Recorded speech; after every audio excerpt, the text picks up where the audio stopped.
Yes. Let's all stand and let's sing a wonderful song. I am opening up to sweet surrender.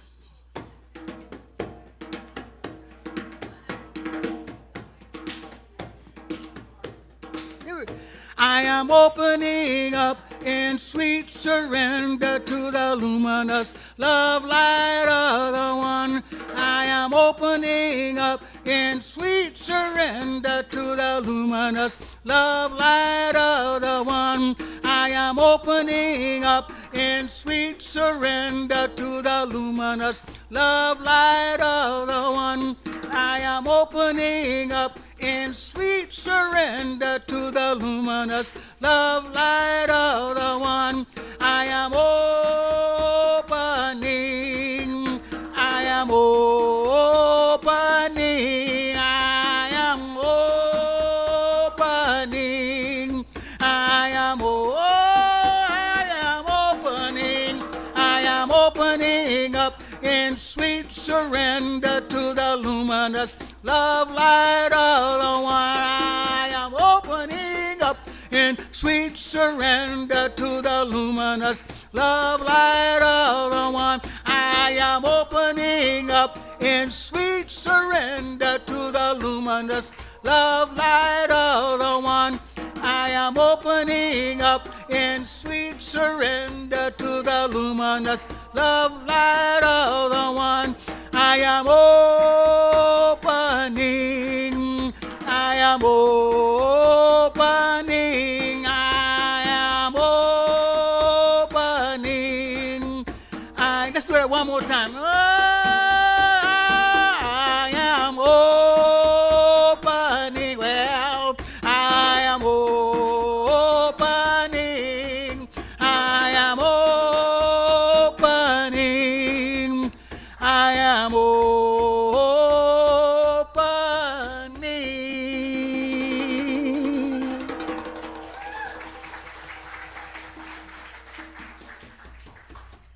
Andy Anderson. Yeah.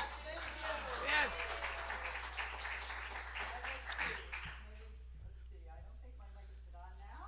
Tom?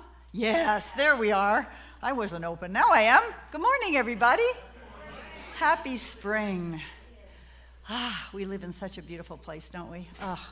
I went hiking Friday and Saturday, but Friday up the upper Table Rock Trail with the wildflowers. Oh, my goodness.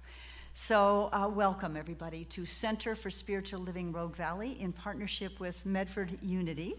I'm Kimberly Hawkins, Senior Minister here, and we welcome each and every one of you, no matter where you may happen to be today on your own personal spiritual journey. We teach tools. We are a radically inclusive, spiritually progressive faith community, and we teach tools to open hearts, to transform personal lives, as well as helping to make a world that works for all. If anybody's here for the first time, we'd love you to raise your hand so we can give you a special welcome. Anybody first-timers today? Doesn't look like it? Okay, and welcome as well to everyone watching us online. We're so glad you're here with us as well.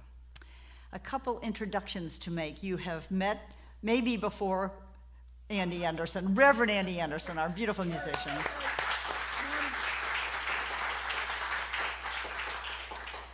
And he's gotten us all open, which is what my talk's about, so he already primed the pump, if it were. Other people, Reverend Bonnie Anderson did our meditation this morning. She's sitting high watch praying for everyone, and so that everyone receives what they need this morning. So thank you, Bonnie. And Treasure Wild is our practitioner who will be doing our opening prayer and reading shortly. So if you have not done so already, please turn your cell phones off or in airplane mode. Not just sound down, off or in airplane mode. That helps those of us who are energy sensitive, as well as our equipment that is energy sensitive. Imagine that. So I'm going to invite us now to take our collective deep breath. We're going to turn things over in a moment to Andy to prepare us for our invocation and reading. And after this particular song, please hold your applause because we'll go straight into prayer.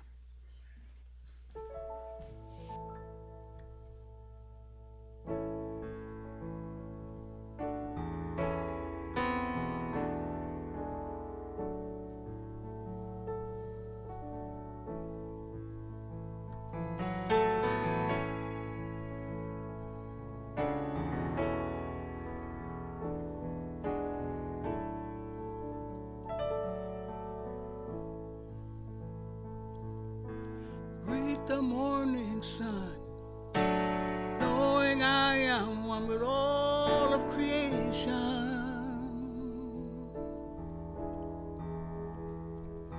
See nature's beauty in me, shine so I can see I live in harmony.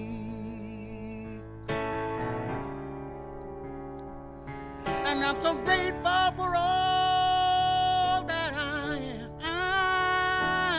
I'm so thankful. I know that I can. So I just let the power that's in me, the beauty within me, the love that is me shine its way today.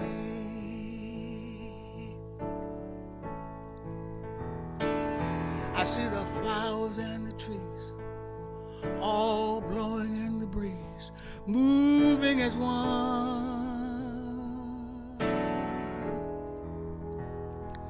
Smell the morning mist in the air, see God's face everywhere. I feel my power. Oh yeah. Oh, and I'm so grateful for all that I am. I'm so thankful. I know that I can. So I just let the power that's in me, the beauty within me, the love that is me shine its way today.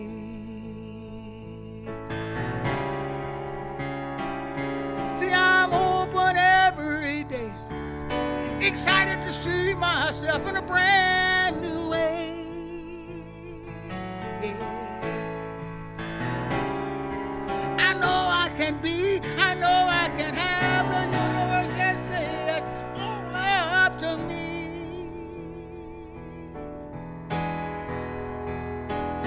When I'm connected to the one, the source we all come from, I can feel His power growing and growing, feel His love flowing and flowing. So I just let the power that's in me, the beauty within me, the love that is me shine its way today. I just let the power that's in me, the beauty within me, the love that is me shine its way today. Ooh, ooh, ooh,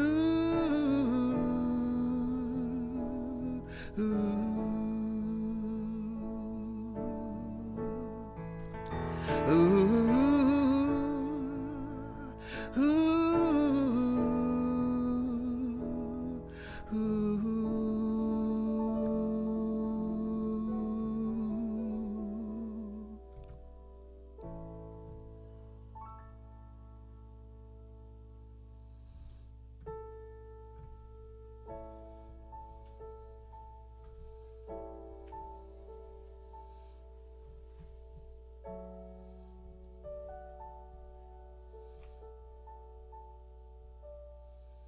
I feel so blessed to be a part of this community. This morning, all that I need comes to me, even glasses. So grateful.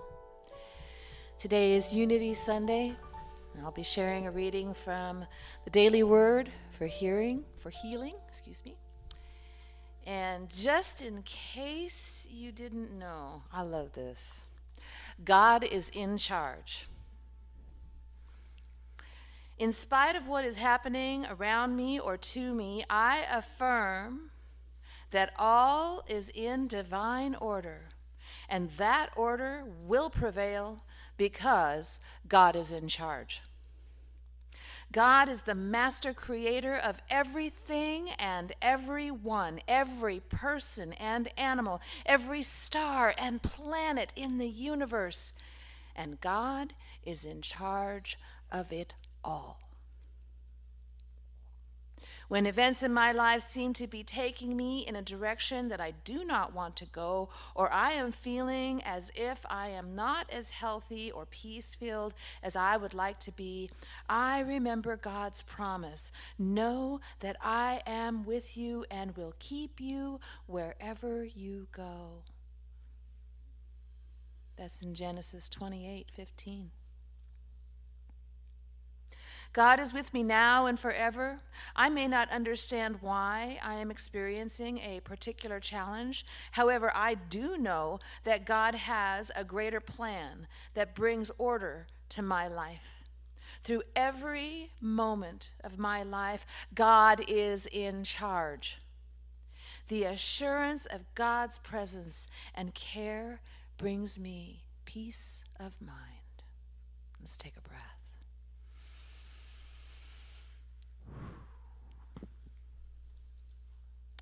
Join me in prayer, will you? One divine spirit flows through all life.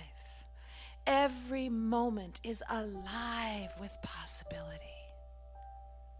And nothing separates us from abundance, love, and the guidance of this divine source. We pause now to open our minds, hearts, and souls to this infinite intelligence. We affirm that openness is our natural state. We welcome guidance, inspiration, and love flowing freely through each of us. We step in to harmony with the universe, and new ideas flow. Every choice, every word, every thought is a co-creation with Spirit. We know that all conditions of life are in divine order. And we release every thought of limitation or separation. We release anything that we cannot control. Resistance dissolves, and we step forward together in courage, clarity, and trust, knowing that the universe responds to our willing hearts. We bless Reverend Kimberly and affirm her words are inspired, uplifted, and clear reflection of Spirit. We are enriched and blessed by her in countless ways, and so grateful for her gifts and presence. We bless the music, joyfully affirming that it lifts and aligns our hearts in harmony. We bless the technology, grateful that it supports seamless connection and shared experience. We bless the gifts of hospitality, service, and the many hands and hearts that make this service a living expression of oneness. We celebrate this community and all who participate in it. With great gratitude, we know and affirm that everything is in divine order. God is in charge. And that these very words have created an indelible impression on the law of mind that is always yes. And so we affirm and release this prayer now by saying, and so it is.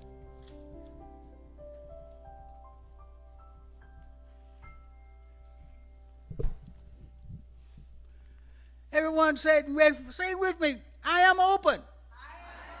I am open to receive all the God in me, in you. I am open. That's pretty close to what's up on the screen up there. Let's all stand.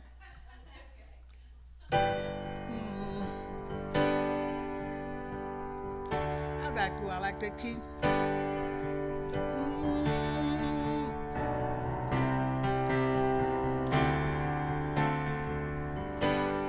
I am open. I am open. I am open to receive the God in you and me. I am open. I am open. I am open.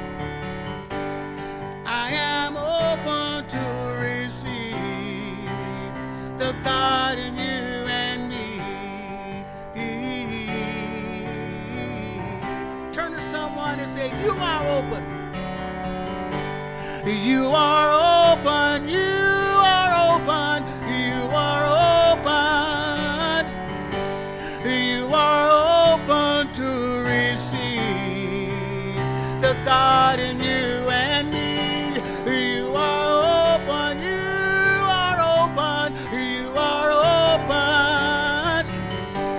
You are open to receive the God in you and me. For the planet, we are the collective. We are open, shown up. Oh, we are open. We are open to receive the God in you and me. We are open. We are open. We are open. We are open to receive the God in you and me. God in you and me. The God in you and me. Spirit is talking. Oh, yeah. The God in you and me. We're powerful. The God in you and me. Oh, yeah.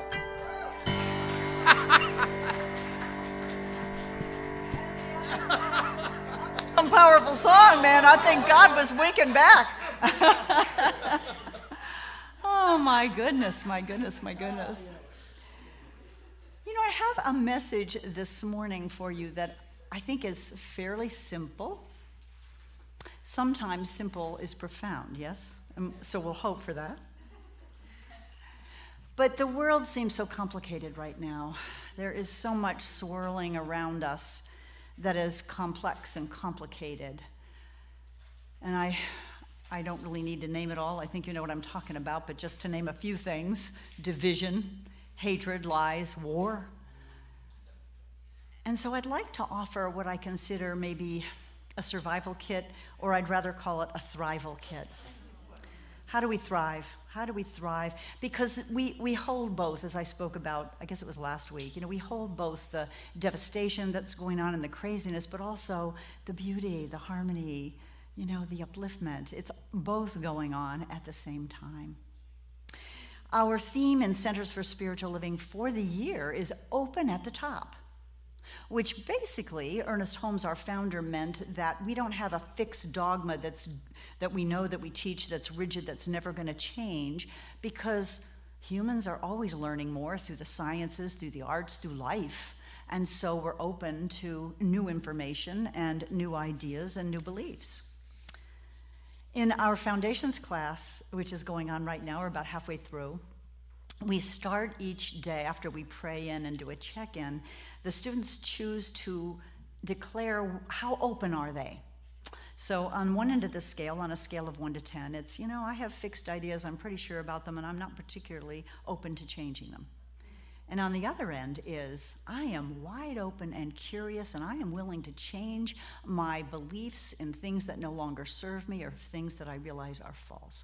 And of course, anybody who comes to our classes is likely on the higher end of the scale, or they wouldn't be in class if they thought they knew it all, right? But it's a good way to start the class, even though we do it every week, because we are setting an intention to be open, just as Andy has helped us to set that intention this morning for all of us. Our founder, Ernest Holmes, a founder of Science of Mind, that is, said, we must never allow ourselves to become so entrenched in our own beliefs that we're closed to new ideas. We must remain open at the top, for no one knows it all, and the more we learn, the more we realize we do not know. Isn't that true?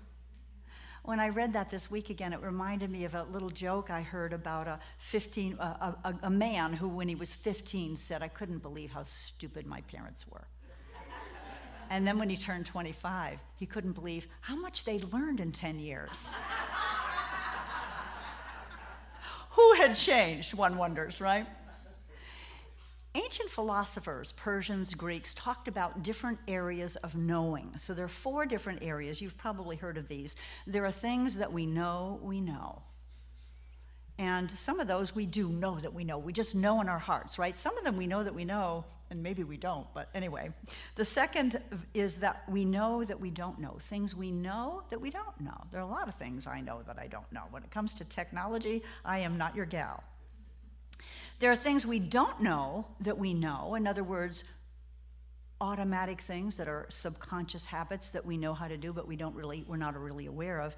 And finally, perhaps the most dangerous of all is those things that we don't know that we don't know. I say dangerous, but potentially expansive too, right? If we're open to learn new things. It's interesting, I was reading that scientific and psychological studies have shown that participants in these studies who were really sure about what they knew, they knew that they knew that they knew, they were actually less likely to shift their thinking or change their mind when presented with evidence that, that contradicted what they knew. Isn't that interesting? So again, Ernest Holmes, we must never allow ourselves to become, I think I read that one. Yeah, I did. Never mind. I think he's very wise, maybe worth repeating, but I won't. So this survival or thrival kit that I'd like to offer today has 3 elements. I am going to encourage me and everyone to develop and maintain and nurture an open mind, an open heart, and open hands. Now, when it comes to mind and heart, I think it's kind of a chicken and the egg situation. Like, if you're open-minded, does it help you to be open-hearted? Or if you're open-hearted, does it help you to become open-minded?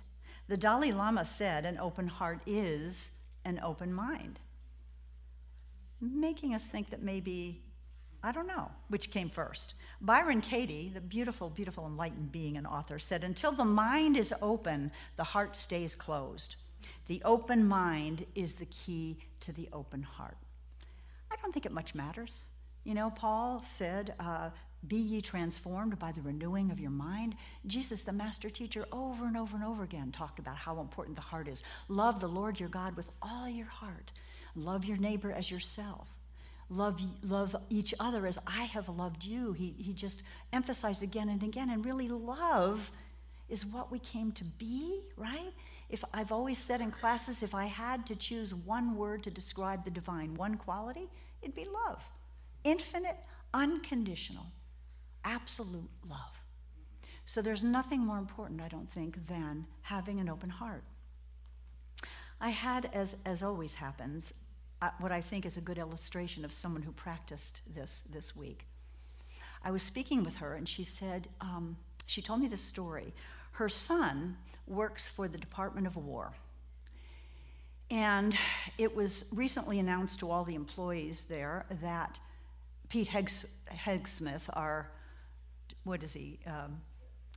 I want to say minister, Secretary of Defense or Secretary of War, announced to everybody who worked in the department that they were about to issue awards, a really distinctive award or recognition to the top performers in each area. And along with the distinctive honoring would come a bonus, a financial gain. And this woman said, my son was kind of interested and wondering if there's any way, he worked hard, he was very conscientious at his job. And sure enough, when the awards were announced, her son was one of the people, the top 15 performers were recognized, honored, and given this stipend. Now, she had a choice, because as someone who isn't particularly fond of war, what her son did was top secret, but one can imagine it had something to do with developing or testing weapons of war. So what was her choice? Would she try to belittle, or not belittle maybe isn't the right word, but argue with him and tell him he's wrong, or would she support him? And she said, I know that he's not a hard-hearted person. He's not a heartless person. He has a big heart, and he works hard, and he's very dedicated to his work. He does a good job. And I made the decision to talk with him, congratulate him, tell him how proud I was of him, and tell him I loved him. And I thought, that is keeping an open heart and an open mind. And really, if we're going to change anybody's mind about war or anything else, I don't believe we're going to do it by judging, condemning, arguing. We're going to do it by loving them. We're going to do it by seeing the God, the divine in them. Do you think I'm right? I think so. So I thought that was a beautiful story of how to practice. Now, there's a lot of science to this heart-mind thing. And I am not a scientist, so I'm going to do the best I can to summarize for you. And please forgive me if I'm not completely accurate. I know Chaz Brown is watching, and he's probably going to correct me, and that's okay, Chaz. He was a chiropractic neurologist. But science has shown us, and you've probably heard this, that the heart actually has neurons. It has neurons. Now, neurons are those things that create thought or help thought be transmitted, right? And the neurons are concentrated around, I think it's the left ventricle of the heart. Now, what the heck are neurons doing around the left ventricle of the heart? Because we think about the brain as being the source of intelligence, right? But what studies are showing is that heart has even a bigger capacity to communicate with the rest of the body and with the brain than the brain has to communicate with the heart. It's really quite amazing. And I would suggest, in the chakra system, if you think about Eastern medicine, the heart is the middle chakra. So it's the bridge between the lower chakras, which connect us to the physical world, the earth, and the upper chakras, which connect us to the divine, to the heavens. And really, how do we connect with the divine? As Andy had us singing, we connect with the divine with an open heart, right? Not so much an open mind, sure. I mean, we're open-minded about other religions and many paths to God, but it's here in the stillness of our heart that we really invite divine guidance and hear what God within has to say. I think you'd agree. And we honor the wisdom of the heart, don't we? I mean, how many times have you maybe puzzled over a decision and had a good friend or a parent say to you or a loved one, what does your heart say? What does your heart tell you? I think it's a really, what's the word I'm searching for? A reliable way to reach truth is through our hearts.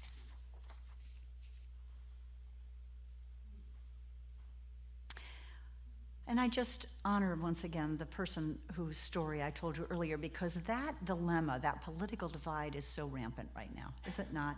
In families, in couples, in the world, in the parties, and so on. And with us soon is going to be a woman that some of you met a year or so ago. Her name is Marla Estes, and she has founded a nonprofit organization in the Valley called Building Bridgers. It's not building bridges, it's building bridgers. So in other words, it's supporting those that know how to build bridges. She was here and presented a movie. How many of you saw the movie where they took millennials? Yeah, they took millennials that identified as blue and millennials that identified as red, and they brought them together for a whole weekend and just let them be, let them communicate.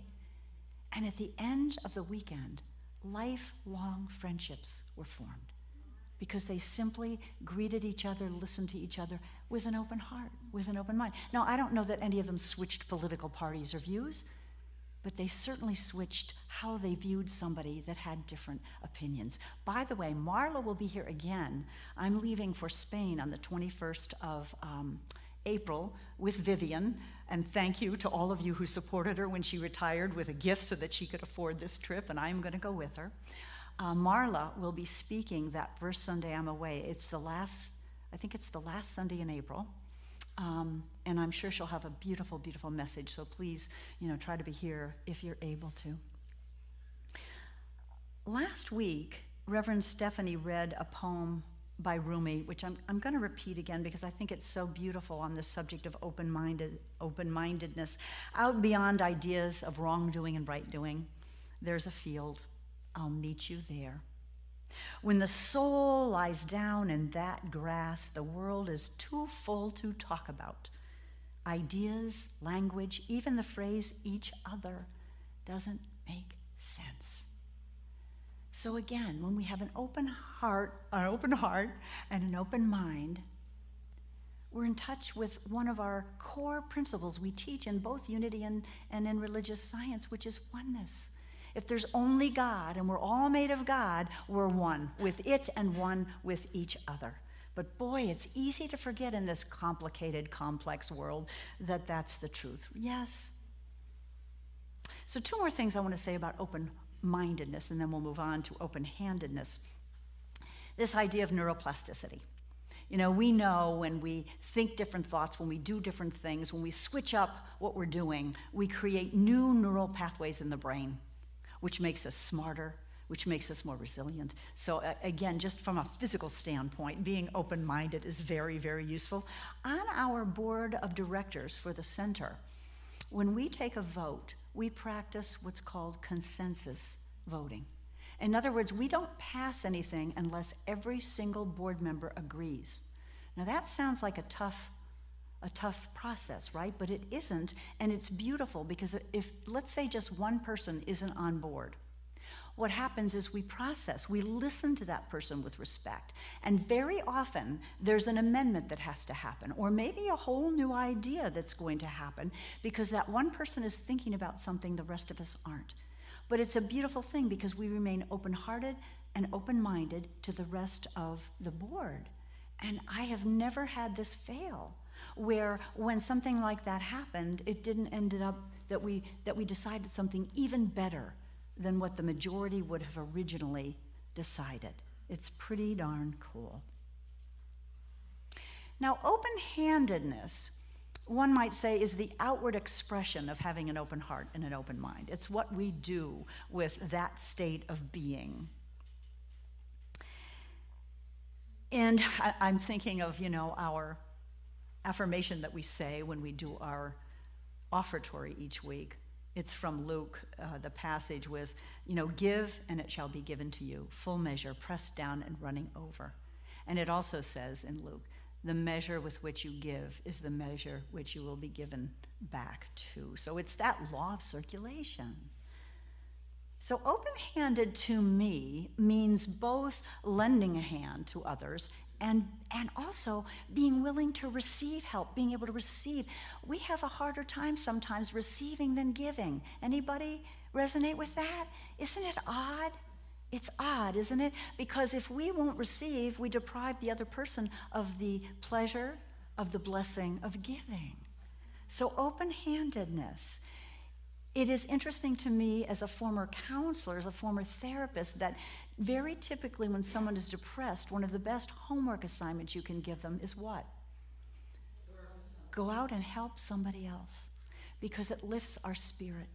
It allows us to be of service and do good, and it makes us feel better. Even just praying for somebody can do that for us. And it was really interesting in this week's foundation class, we taught the 5-step prayer treatment, the affirmative prayer that we teach in Science of Mind. And there was someone in the class who we prayed for. So typically, I have the whole class construct a prayer, and we write it out, and then we read it to the person. And when we finished reading it, someone in the class, you know who you are, said, I feel better.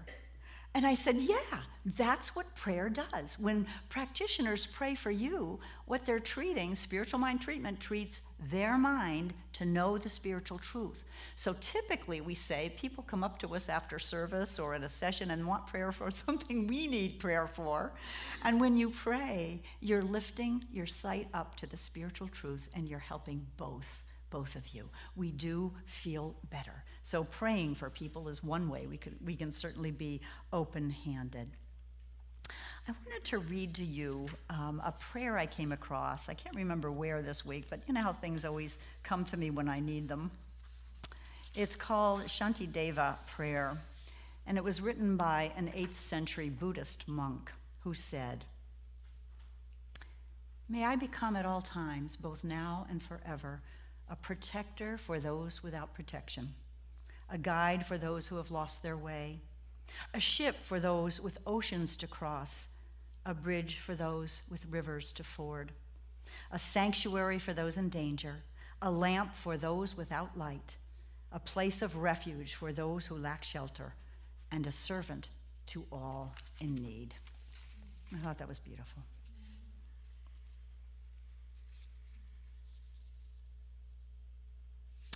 Maya Angelou said this. I love it. I've learned you shouldn't go through life with a catcher's mitt on both hands. You need to be able to throw something back. So true, right? Okay, I'm going to backtrack a little bit because I missed a poem. This is about open-mindedness, and then we'll go back to wrap up and open-handedness. This is a poem about open-mindedness. I used to think I knew the shape of God until I saw her in a stranger's face.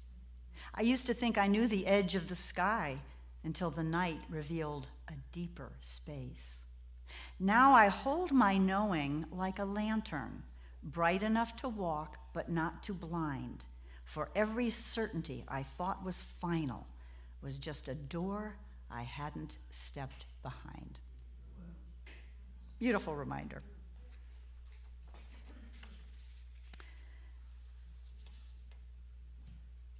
So I think there are a lot of things we could do to use this toolkit I'm talking about, this Thrival kit.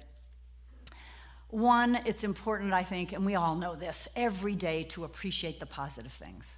I can't tell you what good medicine it is for me to go hiking this time of year. I went up that trail on Friday. I was alone hiking, and I just, thousands, literally thousands of these gorgeous fawn lilies that are beautiful from the top and from underneath. They're gorgeous. And I just walked along saying to all of them, thank you. Thank you for sharing your beauty. You're lifting my spirit. There is beauty in the world even with the craziness, right? So appreciation and gratitude, and expressing, of course, that appreciation and gratitude. Me for the wildflowers, but to each other especially too. Spend some time outside or in open air. Spend some time with your feet on the ground. Of course, volunteering works wonders, and many of you I know are serving in many ways. Making music or poetry or artwork, doesn't that feed our soul? So much, yeah. And that is often guided. I mean, Andy writes a song, it just sometimes comes through, right? It's a God-given gift to do that. And surround yourself with people who can show you affection and support and can see the truth in you. And that's why I think we're in spiritual community. I wanted to end today, and it's a sort of an odd thing to do maybe, but I'm a little odd, as you probably know by now. I Google heartwarming stories because I need that right now. I mean, I pay enough attention to the news to know what's going on, but I also want the balance. And we all could use a little heartwarming, right? So I want to share real quickly 3 of them with you that I found on a website about heartwarming stories. And they're not only, I think, helpful to lift our spirits, but they're all, to make us open-hearted, but they're also examples of people being open-handed. So the first one is this. It's from a lady from Canada who wrote into this website. She said, I forgot about the rule preventing liquids in your carry-on baggage. When I got to the airport, they seized and took from me all of my paints and all of my art supplies. Yeah, but wait. When she returned a week later, an attendant was at the baggage area waiting for her with her paints. Not only had he kept them for her, but he looked up the return date and time of her flight in order to meet her. Ah, right? Number 2. 2 fighter fighters were waiting in line at a fast food restaurant when the siren sounded, calling them to an emergency. As they turned to leave, a couple who had just received their food handed it over to the firefighters. The couple then got back in line to reorder, but when they got up to the manager of the fast food place, he refused to take their money. What a beautiful, give it, pay it forward. And finally, this woman from United Kingdom, her family was vacationing here and drove to the Grand Canyon. And at one point during the drive on the highway, her favorite blanket, her blankie, flew out the window and was gone. This little girl was devastated. Soon after that happened, the family stopped at a service station, and she was just heartbroken and moping and sitting on a bench about to eat a sandwich. A biker gang pulled into the station. And this big, huge, frightening man with a gray and black beard goes up to her mama and says, "Is that your blue Ford?" Reluctantly, the mother says, "Yes." He pulls the child's blanket out of his jacket and gives it to the mother and hands it to her. And then he just goes back to his motorcycle. And the little girl says, "I repaid him the only way I knew how. I ran up to him and gave him," I thought it was going to say hug. What did she give him? Her sandwich.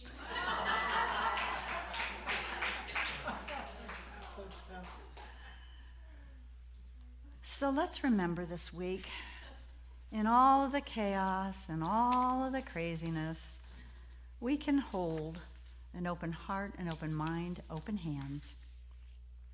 And it does take some trust, doesn't it? All of this takes some trust. Because if we become too open-hearted, there's such a thing as not having any boundaries and being a doormat. That's not what this is about.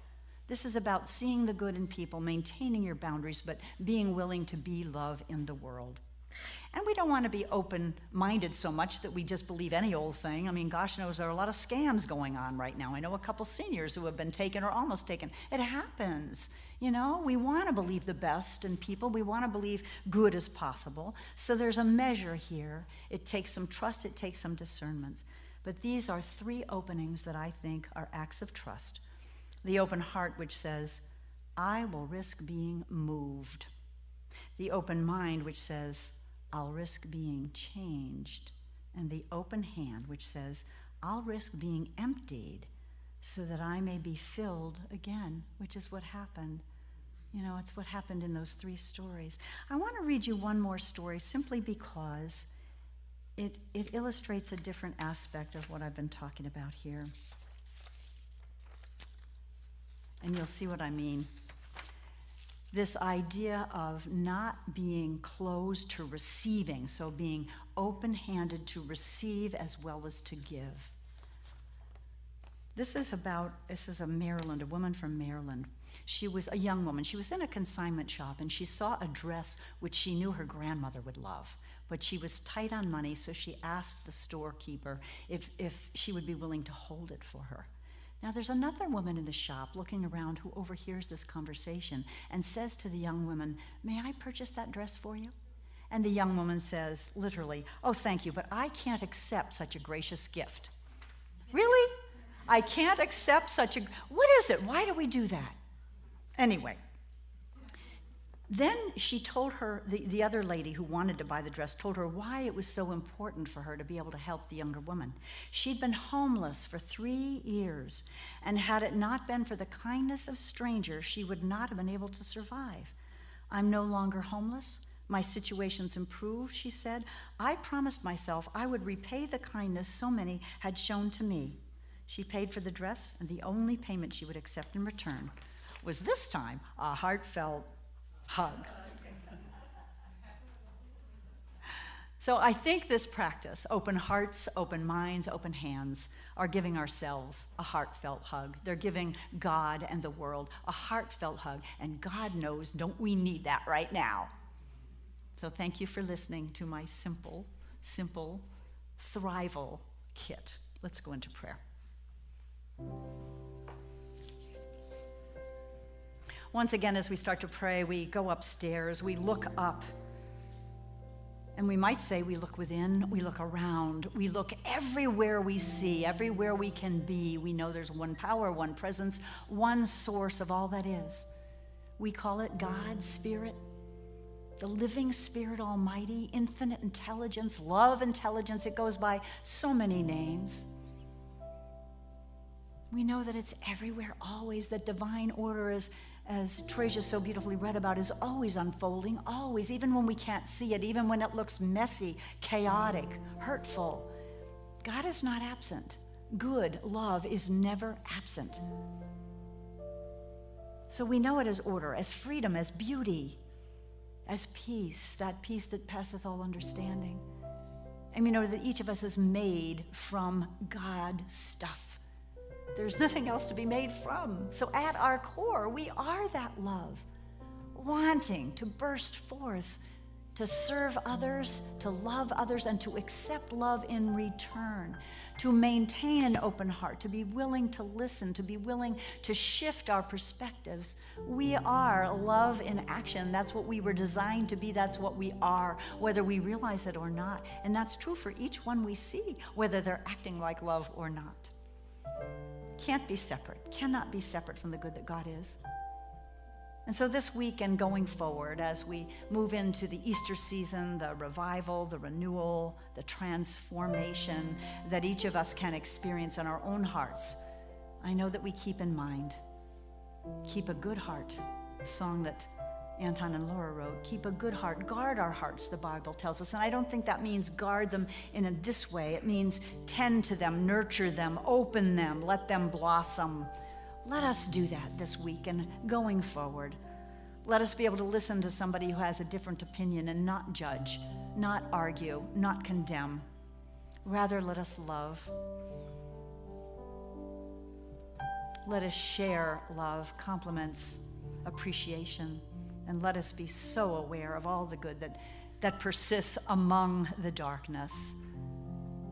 Remembering, too, that as spring breaks now, so does dawn break every single morning. Even when we can't see the light, it is there. I bless each one of us in our practice this week, each one walking online. I bless each one on the globe and those worshiping this morning in different places, in the forest, on a yoga mat, in a temple, an ashram, a mosque, knowing, as always, that there's one God, one source, many paths, and we honor them all.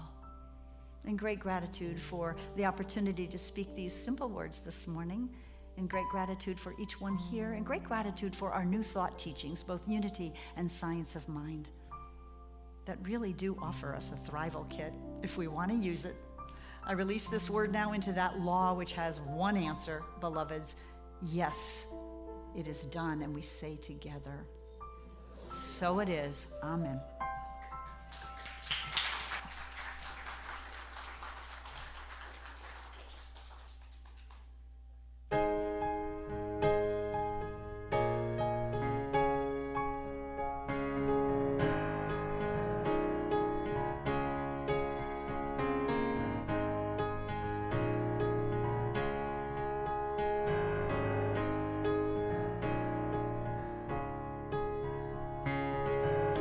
Every day I wake up to see nature's beauty looking at me. Oh, so wonderful, so beautiful to see that everything's right here for me. And I never worry, you know, I never fear. I just live in the moment, let it be. And when the darkest cloud that come my way, with a smile I get to stand up and say, oh yeah, it's gonna be all right. Everything's all right. There was a time when I forget to see it's only love that sets me free. My vision was blinded by things outside of me. Oh, it hold me back. It won't let me see that I'm wonderful, I'm perfect, I'm beautiful, and everything in life is right here for me. And when the darkest cloud that come my way, with a smile I get up, stand up and say, ooh, oh yeah, it's gonna be all right. Everything's all right. Oh, don't look back at things what could have been. Oh, now is the time to let it shine, so look within. Oh, just believe in yourself, for there's nothing else. And on that darkest day, in the darkest hour, just feel your power and that burning desire. Everything's all right. Showed up.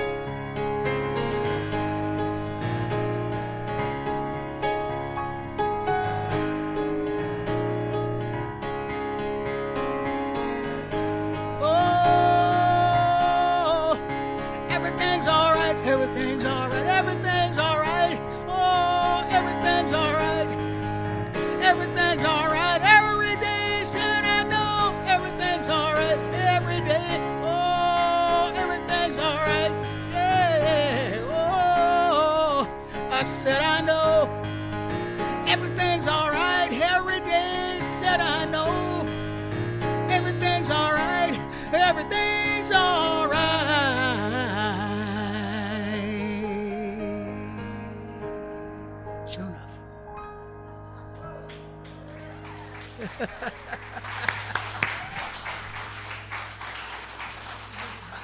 Once again, a perfect song. Time now for our tithes and offerings. I wanted to share with you, and I've shared before, that we tithe 10% of what we receive in undesignated funds on Sunday and so on. Back to 7% goes to our home office to pay for curriculum and support and so on. 3% goes to organizations, usually local, not always, that support our vision of a world that works for all. And I'm happy to report that at this last week's board meeting, our board voted this 3 months to support an organization you may have heard from. I know some of you have or heard of. It's called Joy Community or Joy Village. And what it is, it was developed by the same man who started Rogue Retreat for the homeless. It is a small community of tiny homes that support seniors who can no longer afford rent and so on because of the cost of living. Social Security doesn't cover. Some of them are widows, and so when the marriage dissolved, they couldn't afford it. Right now, I think there are 8. I talked to Chad, Reverend Chad, who's the head of it, over the phone. He was very grateful to hear we were supporting them, and he said, I think there are 8 tiny homes. They have 11 in the works. There's a communal bath and I believe a communal kitchen, and they support them in other ways. And they have big plans for expanding. It's somewhere on Bill Road, up past the Ford dealership. So I feel really good about this, and we're spreading love in our own way here. So thank you to all who continue to support us. I'm going to invite Kelly and Will forward, our ushers today. Thank you so much for being here to serve. And we're going to say our affirmation together. Are you ready? Graciously I give from a place of love, knowing that as I give, so do I richly receive. And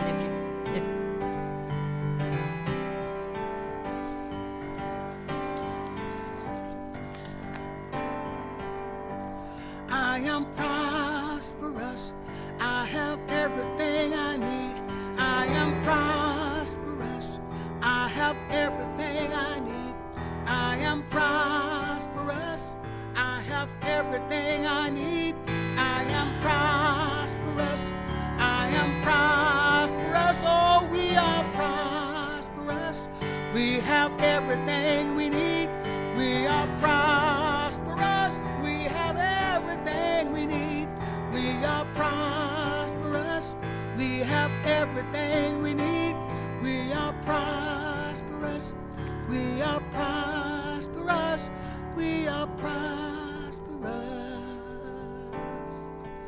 Oh.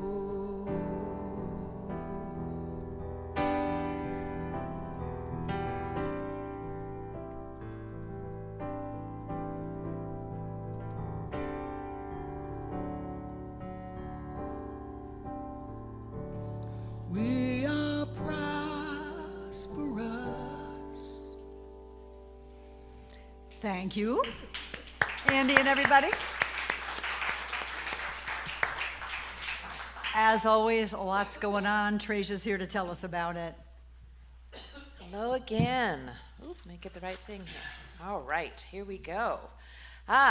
First of all, let me greet those who are watching online. We're delighted to have you.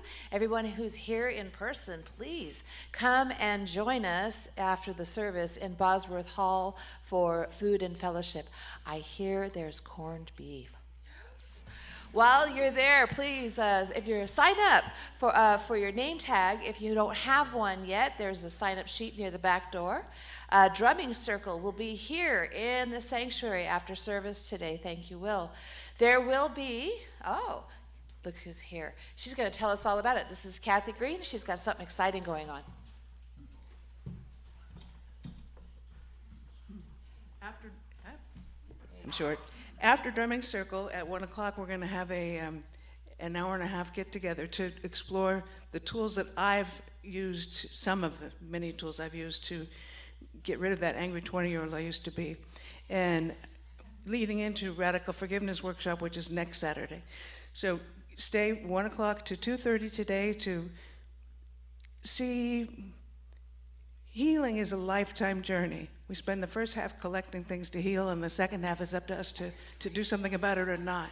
And let's do something in community and consistently. That's a lifetime job. Anyway, see you at 1 o'clock today. Thank you. And next week too, Saturday. I'll give you a little hand, Kathy. So that offering today is for free, and next week there is a Charge. there's a charge. We'll find out more. Sliding scale and 2 for 1. Ooh, sliding scale and 2 for 1. Awesome. Thank you, Kathy. Looking ahead to the week, Tai Chi and Poetry, a spiritual practice, meet as usual on Tuesday morning. Miracle Makers now meets every Wednesday morning at 11 o'clock starting this week. And coming up, we have Kelly Martocciulli. I'm working on pronouncing her name correctly.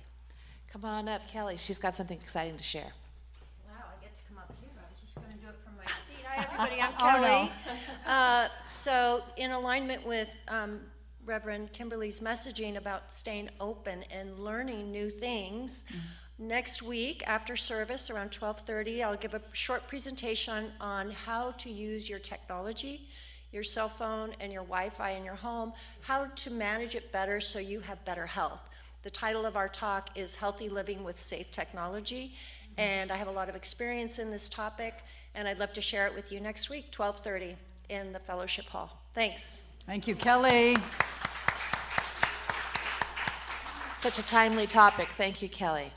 All right, stay connected. Check out our Google Calendar on your CSL Rogue Valley website, where you can get a quick overview of all upcoming events. And our weekly e-newsletter has all the details. Sign up for it in the Bosworth Hall on our website or by emailing cslroguevalley@gmail.com. Finally, we have one shared prayer box at the back of the sanctuary for both CSL and Unity. Prayer request forms are available in the pocket behind the purple chairs or at the back of the sanctuary, back in that corner. We also love to hear about your answered prayers, and you can use the same form to share them. Thank you, Treasure. So, time now for our closing song. If you're able, stand, if you will, for the peace song.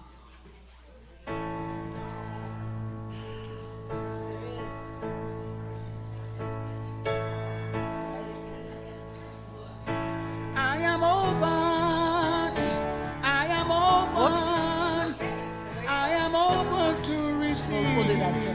Dividing you and me, I am open. I am open. I am open to receive the God in you and me.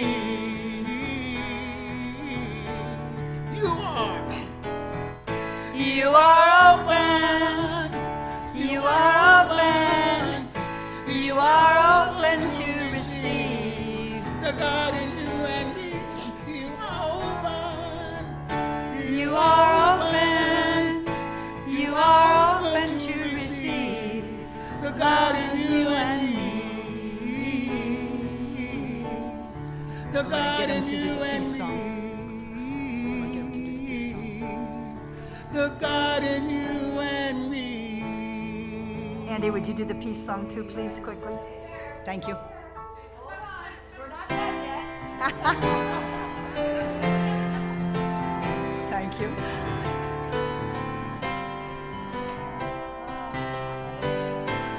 Let there be peace on earth, and let it begin with me. Let there be peace on earth, the peace that was meant to be with God as creator. Family all are we. Let us walk with each other in perfect harmony. Let peace begin with me. Let this be the moment now. With every step I take, let this speak.